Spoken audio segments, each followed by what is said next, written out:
proudly supported by our main channel sponsor, My Business Group, a group of brands designed to support owners, leaders and managers in business. If you're looking to grow your business, contact mybusinessgroup.co.uk today for more information or follow the link in the description below.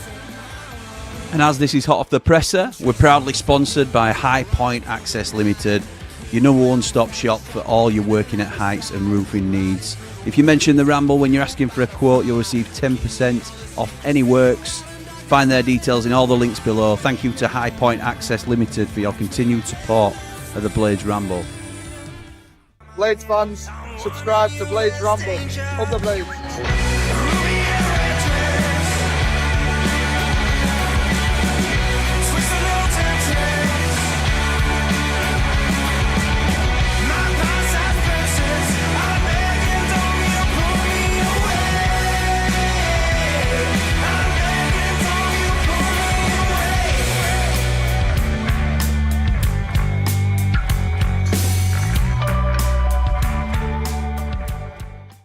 What is happening, Blades? And welcome back to the Blades Ramble. I am, of course, Jimmy, and James Lacey. No, it's not, I hope. No, it's not. No, it's not. Always knew it wasn't. And to be fair, I still can't brag about, being professional and anything, because it looks like I can't turn my lights on, doesn't it? So, wasn't ready for that. I could now go over and turn the lights on, but it don't really look great. So I'm sure I look okay. Okay, we'll put up with that for now. Something I can not brag about, because I'm not. Hopefully nobody thinks I'm braggy, because it's not. I'm quite humbled by it. But oh, look at this. Blades Ramble. Blades Ramble's got an award. Yes, we have. We got a silver award for best club content creator in the EFL at the FCAs last night. And I just want to say thank you to everybody, first and foremost. Anybody that's watched, subscribed, voted, not voted. We do this because we love Sheffield United, and I am no expert at anything. I am a Sheffield United fan, and I just like talking to you lot about Sheffield United. And I like trying to bring people together to talk about Sheffield United, and I think we do that, and I think we do that pretty well. It's something I'm very proud of. But to be recognised by a national awards outfit, whatever you want to call them, body, I'm not sure. But yes, it's very humbling. So thank you to everybody for your continued support of what we do, and everybody that both on screen and off that supports us, because this has really become a team effort. I know that I am the face that's associated with it. I have set up all the Blades Ramble and stuff, but we now have such a wide and diverse community. And it's not just those on screen, but those that you know: Man Mountain, Dave the Nose, Jord Motson, Bald and Brilliantly, Andy the Blade, my absolute fave. Obviously, well, he should be as well because he's my father. But everybody that appears on screen. There's been more now that appear on like close, smaller circle things that we do at the moment on Patreon and things like that. But yeah, I love it. Jamie Dumpling's a real like crowd favourite these days. Don't know how, but he is. So anyway, thank you to everybody. I'm not going to keep going on. It's not just those on screen, it's those off as well. You really make it a special place to be, this channel, and we will keep trying our very best to keep giving you more, not necessarily more content, but changing and tweaking and seeing what you like and what you don't like. For example, oh, there goes my award. For example, I'm just changing up the thumbnails slightly. So this is going to be the watch along for Sunday morning. Sunday morning, Ramble's calling. What do you think to new thumbnail style? It's just a little tweak as to what we're used to. 90 after 90. Wendy's v Blades. So there's all these to get into. Anyway, so let's get down to the presser then. That's why we're here. I almost picked up a bit of paper then. We're not old school. We're pros now, aren't we? We're pros. We get AI to try and do it for us. Whether it's worked or not is something completely different. So, what did ChatGPT say that Chris Wilder had to say? So they have polished up his transcript for me. I hope. Can you tell I'm a little bit excited now about this? It's not just because I'm in a great mood about the award and everything that's happening with the channel at the moment, and the people that have joined, and the people that are, you know, with us on the journey. Nothing else like X Factor. But this game, I was very fearful, and again, it's all documented, isn't it? It's all online, and it's all recorded as to how I've been, and I always want to be honest with you about how I'm feeling. And look, I always feel it's dangerous being not confident. I wouldn't say I'm confident, but I always think it's dangerous, sort of, you know, revealing how excited you are and how you're looking forward to a game and stuff like this, when the ramifications of losing are huge. But I am really looking forward to this game now. Really looking forward to it. So we'll see what happens. Yes, and that was, for those that have, I got a message then, the watch along. Yes, it will be Andy the Blade joining me for the watch along on Sunday. So yes, you will get your ATB fix. So Chrissy Wilder, pre-match press conference prior to the Steel City derby at Hillsborough. The first game this season is at Hillsborough this Sunday. Preparations for this week then, Chris. We've had quite a big lead up into this one, says Wilder. So I think we're itching to get the game underway. We've worked on a lot off the back of the QPR game. I said it afterwards, we were frustrated not to get the win. But the data in our eyes are all pointing in the right direction. We've got key players coming back, and hopefully some involved on Sunday, which definitely makes us a stronger outfit. With the work we've done over the last couple of weeks, we're hoping to take that into Sunday's game. What are these games like, Chris, to lead the team into? They always have a bit of everything, don't they? They're hard to predict, as we talked about on your show, because he's talking to Rob Staten and Chris Wilder and Henrik Pedersen, the Sheffield Wednesday manager. We're on Football Heaven Wednesday evening this week. If you haven't watched that, it was a good watch. It wasn't as feisty as you may not expect, but it wasn't quite the feisty affair. It was more quite respectful between the two managers, but it's definitely worth a watch. So if you haven't seen that, go back and get some love on BBC Sounds. But he said, as we said on your show, Rob, the other night, they're usually quite tight affairs, decided by either a bit of magic or a mistake. It's never really one-way traffic. We're expecting their best. We've watched them and they'll have watched us. We know their threats. We know they'll come in with renewed optimism and belief, given what's happened over the last month or so. And obviously the ground, the environment, the atmosphere, the emotion attached to these games, you have to be fired up. Historically, when I first took a team to Hillsborough in 2017, Carlos Corberan said, it's just another game. Well, it isn't. And I know Henrik won't approach it that way, and I've certainly not approached the last 6 that way. Is there more pressure and expectation on United? And he says, no, anyone can dress anything up, league positions, last season, whatever their situation is, but ultimately it's about what happens on the day, and I agree with that. How both teams handle the emotion, the big moments, how well they perform, how they stick to and execute their own game plan. There's enough pressure put on the players by me anyway. You want the right balance, don't overcook it, but they know the responsibilities to themselves, to the team, and most importantly to the supporters, everyone connected to the club. There's 3 big points at stake. I've said since coming back in 2016 that I wanted to dominate the city. We've gradually turned that around. I want to keep that going, and the players know exactly how I feel about that. How do you find the visits to Hillsborough, Chris? Exactly what you'd expect, given how ramped up it's been over the years. In 2017, we were the team just promoted, maybe seen a bit differently. But as time goes by, positions change and our wins have become more consistent. We've not been beaten there since 2012, not losing in the last 6. That ramps up the environment and hostility around the city. And he says, have we brought that on ourselves? Meaning himself as well. He put, yeah, of course, but I'm not apologising. I'm a manager, but I'm also a fan. I act the same now as I did at 18, 19, 25, 30. That's not changing. We want to win because the results haven't been what we expected at the start of the season. I want to improve our league position. So, yes, there's pressure on us, but the players should thrive on that. Going into someone else's backyard with 30-odd thousand having a pop at you, you stick your chest out, deep breath, and show what you're about. You certainly do, Chrissy. We don't need to justify what we've done over the years, especially the games there. We know the challenge. It's a big start from them. Sustained pressure to overcome and a focused and committed team. Credit to Henrik for what he's done with them in a short space of time. But we're going to be the team. If we're going to be the team I expect us to be, we have to deal with that, play our game, and get the result that we're after. Does Patrick Bamford put pressure on the other strikers? And he says, well, it shouldn't It shouldn't, but it does. And maybe that's the disappointing bit, but it certainly put the pressure on them. I've seen a lift in standards when good players come in, like Gyro before him and Patrick now, with Danny Ings fit again, Gus back training, Chong's back in training, Blaster's now back. You see the levels rising. Good players should embrace good players joining the club, and we've signed a really good one.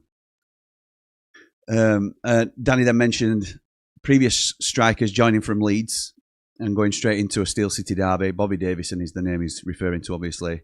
He says, yeah, Bob, I played with him at Rotherham, known him a long time. What a way he etched himself into United folklore that night. He said he was talking to Jamie Hoyland earlier about it. Me and him were at the game behind the goal when Bob and Dane scored in that fixture. We'd love a repeat, but we know we need to play well, deal with the moments, and produce big ones like they did. Is there a chance for players to put themselves into derby folklore? He says, absolutely. We did a presentation and showed that picture of us in front of the supporters after the game in April time. We want another picture like that up there again. He says, how do you keep the players calm in big moments? He says, the top players make calm decisions under pressure. That's what separates them from the rest. There's nothing wrong with fight and desire. Both teams will have that. But when the ball rolls, it's about who implements their game plan better and how many players make the right decisions. The best team doesn't always win, but we give ourselves the best chance if we play how I know we can. It just, for me, and I will get back to it, he says everything that we as fans want from the team. I know talking a good game is only part of it. So, you know, I don't completely buy it hook, line and sinker that this is absolutely everything that we're going to be. But in terms of what we want from the team, Chris Wilder demonstrates everything we want, doesn't he? Everything he's saying, you feel yourself nodding along with, because that is what we want from this game and every game, really, from a Sheffield United side. Do you think they might? They won't underestimate you, will they? He says, no, they'll know our threats. They won't look at our league position and think we're struggling. We've been frustrated by our results, but we also know a lot of the goals conceded in that losing run were self-inflicted. If we cut errors out and produce big moments, we'll be fine. The middle of the pitch will be scrappy. We'll try to take control through our patterns. They'll try through Barry Bannon, who's been the heartbeat of their club. He says, it's derby number 7 for you, says Danny Hall. And he says, yeah, whether it's your first, third or 7th, these are the games that you dream of growing up. Personally, I never played in one, so being involved in 6 as a manager is the next best thing. We've watched all their games, we've been unlucky at times, but this is a different challenge, a full house. That's part of football, you have to deal with it. They talked about the referee change, which I wasn't aware of. I know it was Bobby Madley initially that was scheduled to take the game. It now appears to be David Webb. And Wilder says, yeah, David Webb's experienced and understands the game. Hopefully he manages it without wanting to be the centre of attention. It'll be 2 committed teams. He'll pull up where he needs and let it flow when he needs to. Absolutely right. The importance of experience, Danny then talks about. He says, we talked about it this morning. Danny Ings has played in huge derbies, Saints, Portsmouth, Liverpool, Everton, Blackburn, Burnley after 36 years without a win. The lads here last season have experienced tight derby wins, but sometimes the naivety of youth can be better than the scars of experiencing bad results. Thankfully, we've not had that feeling of defeat in these games, and we don't want it either. They'll have to deal with the big moments, the welcome we'll get, the early intensity. I've been on record saying that 10-15 minutes spell in 2017 after they equalised was probably the loudest environment I've ever been in. We'll have to deal with mistakes, emotion, sustained pressure, and a team with renewed belief, and we'll have to overcome all of it to get the result. Good question from Danny. What motivates you? I think it's kind of a loaded question because you know what answer he's going to get, but still an interesting question to ask. What motivates you more, the win or fear of losing? He says, absolutely the win. You can't fear losing. It's the elation of winning that drives you. Personally, as a manager and as a supporter afterwards, we know what it means to everyone and we want to replicate that. How important is it being able to bring experienced players onto the pitch? He said it's massive. He said the championship is built on know-how.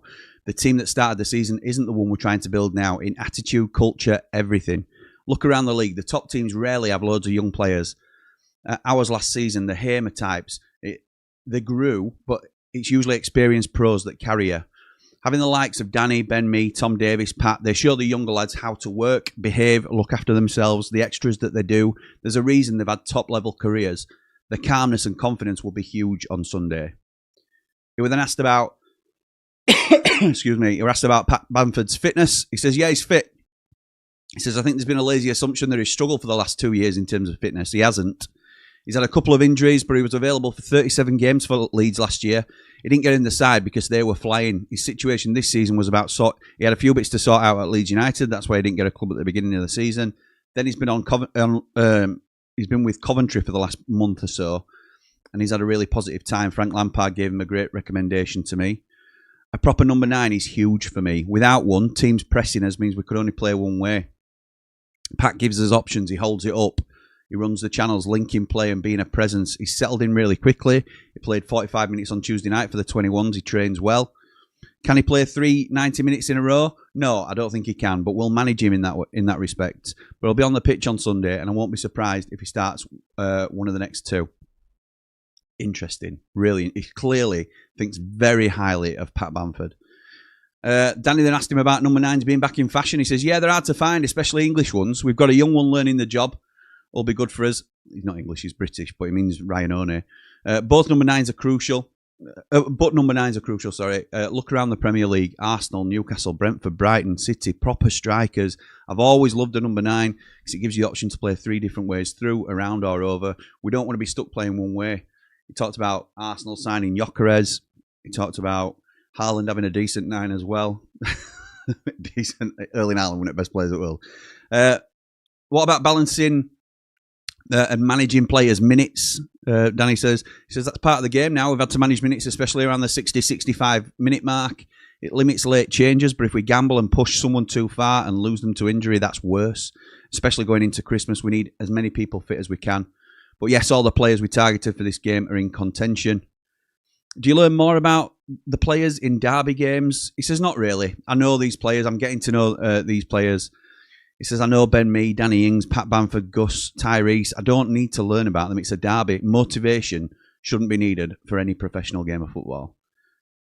He says, are you concerned about the atmosphere changing compared to if you'd have played this game a few weeks ago? He says, no, it don't matter to us. We expected 30,000 anyway. We've handled big crowds on the last 6 occasions. Or the last few occasions. I don't think it's the last 6 because that's what it's been surmised to be. But we've handled big crowds on the last few occasions. If anything, playing in front of a crowd of 12 or 14,000, we know atmosphere can be tougher in some ways. Whatever it is, you deal with it. It's a full house, and we're looking forward to it. Can you talk to me about the importance of using a full squad? Just last couple of questions now. We always use the full group, especially in a week like this. Wednesday away, Portsmouth at home, Leicester away. Everyone's important. And the last question was, what experience does Patrick bring that you didn't... Oh, in fact, there's one more that I've got to get to that I had to write down. Unbelievable. I had to go old school. What experience... what does Patrick Bamford bring to you that you didn't have? He said, yeah, experience, a proper number 9. He holds it up, runs the sides, links it well, gets in the box, scores goals. He's strong, experienced. He's a good lad, a good character, something that we didn't have. I think I've written his CV there for you. And then Danny Hall just jumped back in, rightly, saying... How is Cheo Ogbenny? Because obviously he got injured for Ireland and it looked like he'd done his hamstring. But Wilder said it's not a huge concern for us at the moment. He's desperate to do well. He knows he hasn't reached the levels that he'd have liked to, which I think is a great thing that Wilder's pointing out because it's how a lot of the fans feel. But he said he thinks it was a precaution for Ireland. We're going to give him as much chance as we can to be ready for Sunday. So it doesn't look like Cheo Ogbenny's injury is as bad as first feared. However, please bear in mind, this is a Chris Wilder press conference. So we know him well enough now to know that we're pinching all the salt that is around. So that is what we're pinching there. Okay, so that was the presser from Chris Wilder. Quite... fairly succinct to say he was asked by about 5 or 6 different reporters this time. I think he went on for about half an hour, but we've got it down to less than 20 there in just going over some of the main highlights. And let's get some of your comments in now to see how you're feeling ahead of the big game. This will be the last time you see me before the big kickoff. We will be here for the watch-along. Sunday morning, Ramble's calling. 11 o'clock, 11 a.m. We are here, myself and Andy the Blade. Well, he might not be here at 11, but he'll be here for the game. So we'll be here and we'll be raring to go because Jord Motson has ditched me. He's going to the game. Man Mountain has ditched me. He's going to the game. Thanks, Rich Carrington. I can't make it. I can't make it, Rich, but thanks for asking. That's one of them things. So anyway, what are you guys saying about the game? Let's have a look. March says, all it takes is Chris Wilder press conference. Muscle emoji. Seems focused and believe we'll have us bang up for this, as we should be. Also, congratulations on the silver award, pal. Nothing more than you deserve for all the hard work you put in and how you make people feel within the community that's being built. Up the blades, up the ramble, up the -2, up the positive 5. Thank you, mate. Is that... don't know who that is. Is that Mark Meldrew? Oh, Mark H. It's Mark Meldrew, innit? I don't know why your name's not come up there, pal. Yes, but thank you, mate. Thank you. I really appreciate those kind words. It's got everybody's at instead of their actually names that they like to post for some reason. Anyway, but thank you, Marco. Appreciate that, pal. Alessandro says, in an ideal world, perfect and controlled performance with a 3-0 win. But just get the job done, Blades. Dirty and hard fought 1-0 win. Kickstart the season. Yeah, absolutely right. What have you watched it on, Jim? I watched it on SUTV. Same as I think most people will have tried. I don't know if there was some problems for some people getting it, because I think somebody posted in our Platinum chat that they'd struggled. Has anybody got the presser on yet? And that were at 2:05. Obviously, I saw that afterwards because I were live when, or I were recording it and when I've been taking a few notes. So yeah, we're on SUTV, pal, as usual on the website. Jimmy's got this. All your mute doubters, hopefully, says Andy Blade. That won't be my father, because he'd have been in the, I bet he's muted camp. But thank you, Andy. I appreciate that, pal. Blaggers says, it's here now. They're never a great watch, but come on, Blades. Their squad is terrible. What a chance to put them to the sword. I'll save any negativity or scrutiny for another time. Up the Blades, up the Ramble. Well said, Blaggers. Yeah, I'm on with that. Got to think, says Jimmy, your mic is on. Too right it is. Too right it is. Dave Morwood says, afternoon, Jimmy. Huge congratulations on last night. Totally deserved, pal. Up all the Rambles, up the Blades, up the 5PB. Thank you, my mate. Well deserved, Jim Bob. Thank you, James. Thank you, mate. Congrats, Jim. Well deserved. Thank you. Well done, Jim, says Alessandro. Well done, Jimmy, says Blaggers. Hard work pays off, mate. You enjoy making them, and we enjoy watching them. Thank you. That's very kind. Very kind. Regal says, hearing Chrissy on BBC Radio Sheffield has made me confident for this match. If we don't smash them 4-0, I'll feel light. Congrats on the award. You deserve it. Thank you, mate. Up the Blades, up the Ramble. I don't think we need to smash them, but I am confident that... well, I'm not as fearful going into the fixture. Put it that way. They are rubbish. And I know these games are levelers. Whether we were rubbish and they were great going into them, it's still a leveler. So it's not really anything that you can judge any pre-existing form on or anything like that. But I was going into the game quite fearful because there's such a feel-good factor around Sheffield Wednesday at the moment because they've got rid of Chansiri. And as the game gets closer, I don't know whether that fades because it's become ingrained a little bit that, oh, well, no pressure on Wednesday and great atmosphere for them. And I think it's jumped the shark a little bit. It's sort of passed us by that. And by the time we get to Sunday, I don't think that'll be at the forefront of anybody's mind. I think the crowd will be up for it. The away Blades are always incredible in terms of adding to the atmosphere. I think if Sheffield Wednesday try and come on to us, I think they could be in trouble. I think they could be in big trouble because we've got some really good players, but they haven't played anywhere near the expectations this season. And they will have to play well on Sunday to get a result because these average Sheffield Wednesday players will be playing above themselves, undoubtedly. The crowd will make them feel 10 feet tall. But not an early goal can't stop or can't quieten down. If we get an early goal against these, it could be a very good day for Sheffield United because if we get an early goal, they'll have to come out to us. The crowd will be nervous, and then there'll be gaps. So, don't know. Doug says, congratulations on your award, Jimmy. Well deserved. Up the Blades, up all the Rambles. Thank you, my mate. Jack says, massive 3 points this. Could kickstart our season. Please just be competitive and score goals. I think we will, mate. I think we will. Dave says, Sunday derby, Attendance FC versus Dad's Army FC. Dumpling alts assemble. Congratulations, Jimmy, and the whole team. Gold next year, says John. Thank you, mate. Up the Blades, up the Ramble. Like and subscribe. Thank you, my mate. Paul says, many congrats on the content award, Jimmy, and more than well deserved. Keep on rambling up the blades, up all the rambles, like and subscribe. Thank you to everybody, not just those that are saying congratulations, but it's a collective, innit? Because you all contribute to the content, whether it's one comment or whether you come on screen, whether you're a Platinum Rambler, whether in whatever way. Paul's on every stream, for example. Paul is on almost every stream that we do. I know because I read a comment out from him almost every time. So thank you, Paul, for watching. And I'm pleased that you enjoy it, which is great. But thank you for contributing, and your opinions help shape how we talk about the club, as does everybody's. Luke says, congrats, Jimmy. Thank you, mate. You're another one. Tracy Mack says, got to win these on Sunday. Start the season against these. I'm confident we'll stay up. Up the blades, up the Ramble. PS, well done on your award. Thank you, Trace. I'm confident we stay up. I'm more than confident we stay up. And I don't mean that in an arrogant way, but there's way too much football to be played. And I do think we're too good at the moment. Well, that's a very dangerous thing to say. Come on, Jimmy. That's a stupid thing to say. But I don't fear for us at the moment. That's probably the best way to put it. Lou says, congratulations, mate. The recognition of that award is fully deserved. Thank you, bud. As for the game on Sunday, I'm becoming more confident the closer we get, and CW's presser only built on that. If our lads turn up, we'll have too much for them. I agree. Top of the pitch will decide it for us. Up the Ramble, up the blades. Come on, you red and white wizards. Remember to like and subscribe to all the Rambles. Yes, because Lewis, as a Platinum Rambler, may be making more regular appearances on Ramble FC, I believe. Stay tuned. Anyone know what the presser is on? Yeah, sorry, mate, you've missed it now, but you've caught up on the Ramble, so don't worry about that. Tom Not From says, congratulations once again on the award. Thank you, my mate.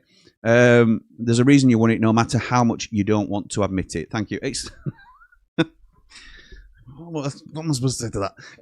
But what I do want to say is, Tom, who is also a Platinum Rambler, so a significant support to the channel, but I also want to credit Tom with that Sheffield Wednesday logo, that new badge that we've given them, and you'll probably be able to see it a little bit better here.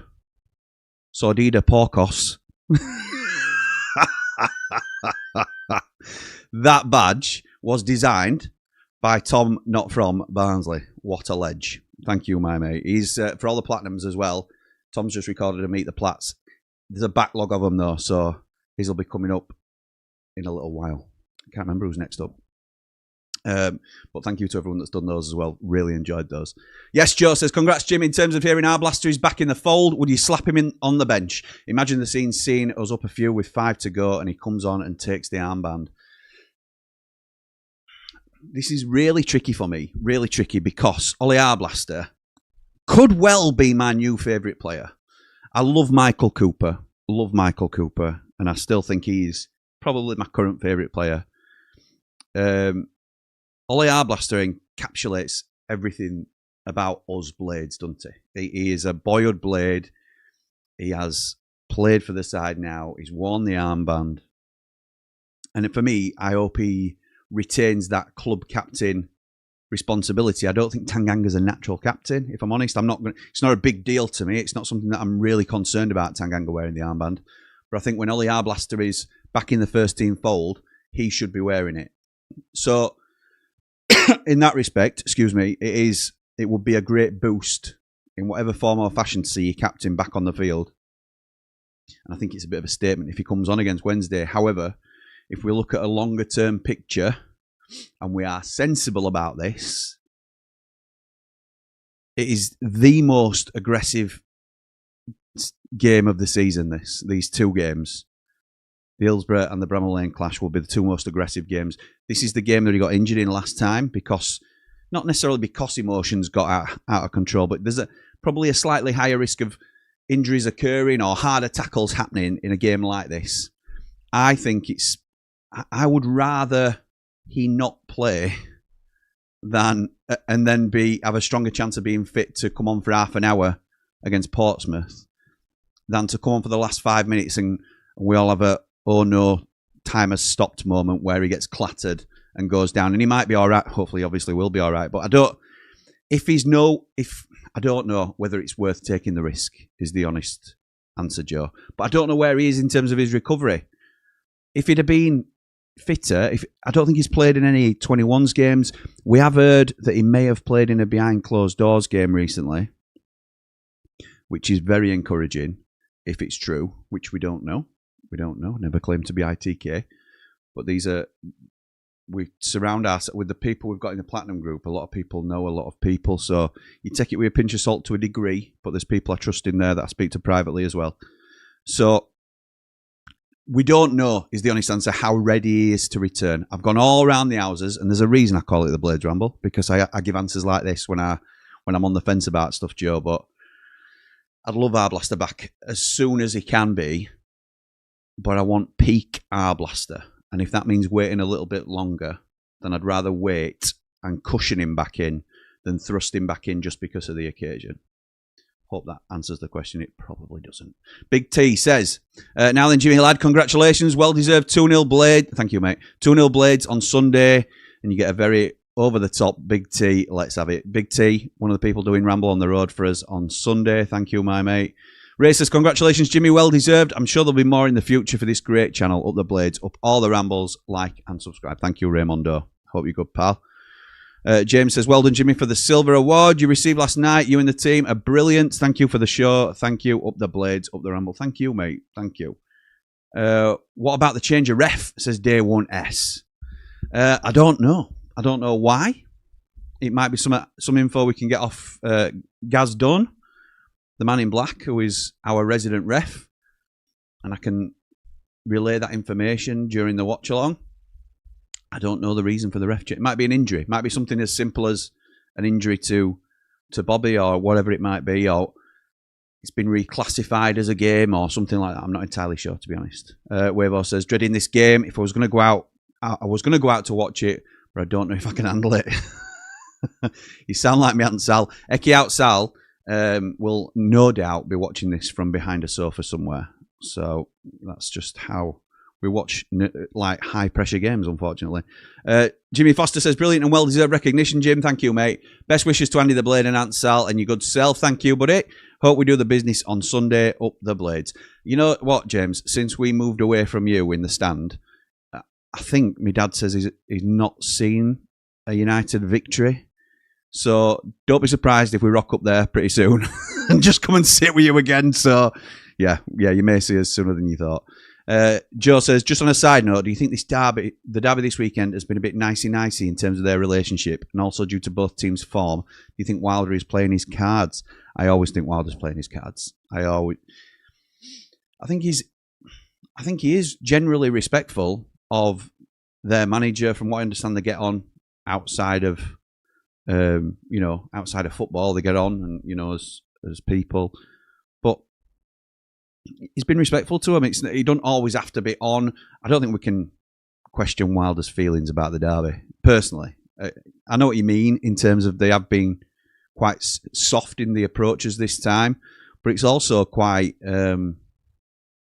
precarious for both clubs, isn't it, in a lot of ways. So if Wilder came out all guns blazing, yeah, it's Sheffield Wednesday, I want to smash him, and we are going to go smash him and all this, which I wouldn't have expected anyway. But then if we get turned over, it's very damaging, isn't it, to do that? So, yeah, we'll see. Henry says, I'm glad he does like Bamford. As a Leeds supporter, he was a great guy, and injuries and Farker cut him back. He's never scored. Well, I hope it goes for him at Sheffield United. Good luck for the derby. Congrats on the award. Love the channel, though, although I'm a Leeds fan. Thank you, Henry. Appreciate that, pal. I know you're not my dad, Andy Blade. I know. And I hope that really is like somebody else other than my dad, and not my dad actually just revealing something to me there, but we'll see. No, Joe. Would you rather kick into their cop first half or our end first half? Whichever way I don't know enough about them, but whichever way they like to play. If they like kicking towards the cop second half, like we do, then switch it around on them if we can. Just alter their chi however we can and just mess up their day as much as possible. Just, yeah, whatever they don't like. I would say probably shoot towards their cop second half. And just because that's if they don't like it that way, because we don't. Jord says, go on, Jimmy lad, well done on the award. Well deserved, mate. Thank you, Jord. Much appreciated, pal. Fralpa says, I think you'll smash us. I can see you getting an early goal and then just running away with it. Hope I'm wrong. Well, thank you for joining the chat first and foremost, pal. But that is a definite possibility that could happen. It's one of the scenarios I have in my head. Another scenario is that, it could go a complete opposite way to that. You could score early doors and get a head of steam and loads of momentum behind you. But I do think you're in trouble if we nick an early goal, because you'll have to come on to us. The crowd will be affected. And when you're coming out to us, I think if we can keep our heads, and I think we will, I think Wilder will be able to manage this well. I think it's going to be I'm positive going into the game, put it that way. One I think will come good. He's still young, says Gangway Blades. Or One, I think he will come good. Okay, yeah, absolutely. I think he'll be... The potential is there for all to see, isn't it? He's just... He needs a loan for me, particularly now. Excuse me. I think when... And this is just a personal opinion, but when Gus Hamer returns to the lineup, whether it's this Sunday or whether it's, he's slowly bled back into the lineup, I think Wilder returns to the 4-2-3-1. And I think we go one up top. And I think Gus Hamer is back out on the left. Callum O'Hare rightly, deservedly stays in the 10 because he's been our best player this season. And we're back to one up top. Now we've got Pat Bamford, who it sounds like Wilder will favour. Those are just the vibes I get, that a fit Patrick Bamford will likely be first choice, like Kiefer Moore was under Wilder for a long time. Ty Campbell, who will hopefully be breathing down his neck and take the rocket like it's intended. Danny Ings. Tom Cannon. Tom Cannon has to go out as well. Whether it's permanently, which I don't anticipate, but it could be in January. But Tom Cannon, and then Ryan One is fifth on that list, isn't he, really, if we're honest? He might have jumped in front of Cannon temporarily, but there's a huge blockage in One's path. One needs a loan in January and he needs to get 20 games under his belt between now and May, just to accelerate his development a little bit, in my opinion. David says, just spoke to a Piggy fan. He says their keeper is like one of those inflatables at a car wash, up the blades, up the Ramble. Yeah, it's Horvath, isn't it? I think he's back for this fixture. One of those inflatables. He is bad. He is a bad goalkeeper. He's Cardiff, who are in League One. He's their third choice goalkeeper.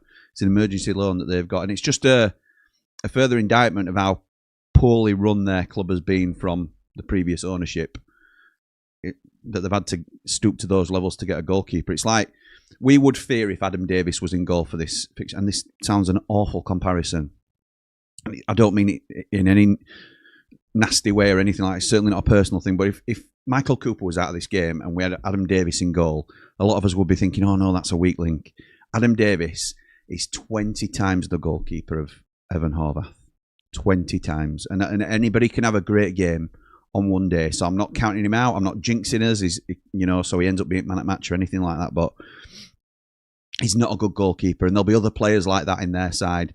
Liam Cooper, when we're last time he played a competitive fixture at this sort of level. You could argue the same about Patrick Bamford as well. So there's all these sorts of intangibles that you can't measure until it's actually out in front of us on the day, can you? So Joe says, what does a draw do for us? In my opinion, this is a must-win. No ifs or buts. How many points separate us from the drop zone? Well, you can see there's 3. Even if we win, we are still in the relegation zone. You can see it on the little box here. In my opinion, this is a must-win. No ifs or buts. How many points separate us from the drop zone? Who do those around us play? Let's have a quick watch of that before we... Let's have a quick look who plays who. And they'll have obviously played before us because they'll play on the Saturday, the majority of teams. So, the league table. Bottom is Wednesday, obviously. Norwich are 23rd. Who do Norwich have? Norwich are away at Birmingham on Saturday.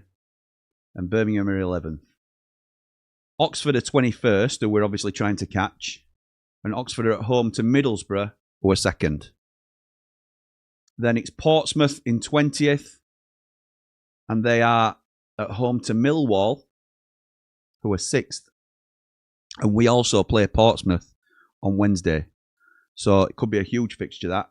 If we beat Sheffield Wednesday, and Portsmouth fail to win on against Borough on Saturday, tomorrow, then we will leapfrog Portsmouth with a win on Wednesday, whatever position they are in. Blackburn, we'll do 2 more, Blackburn and Swan, because they're a little bit more distant, but Blackburn are away at Preston. That's a derby, and I think that's being played on Friday night. Yeah, it is, tonight. So Preston, obviously going really well under Ecky there, 4th. And Swansea, they are away at Bristol City, who have just started to slip a little bit. No wins in 3, and they're down to 8th. But Swansea, not going great guns themselves in 18th. So, and then they've lost the last 2, not 1 in 3. So, yeah, those are what the teams around us are doing. I just want to say thank you massively just before we go off to Scott Morton. Award winners deserve a present. Thank you, my mate. £10 super chat. I really appreciate that. Top channel, top presenters and top commenters. Let's hope it's topped off by 3 glorious points on Sunday. Let's hope so, mate. We're a lovely way to end. Thank you very much, Scott. Much appreciated. Thank you to everybody for your kind comments about the award and for everything that we're doing with the channel. It's a team effort. We do it together. You know, if you want to go one step further, then all the details are below, and that's completely up to you. There's no pressure on anybody to sign up and go any further than they need to. I just appreciate everybody jumping on and supporting the channel in whatever way you can. So thank you for this. Thank you for everything that you do. I am okay, and I am pretty confident going into this game on Sunday.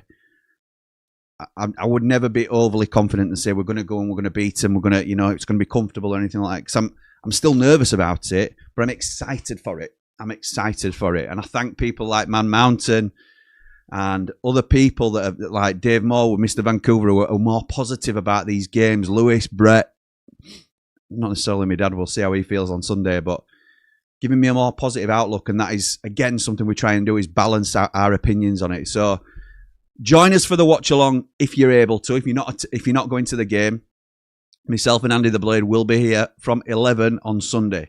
Sunday morning Ramble's calling. But for now, come on, you red and white wizards! Up the blades!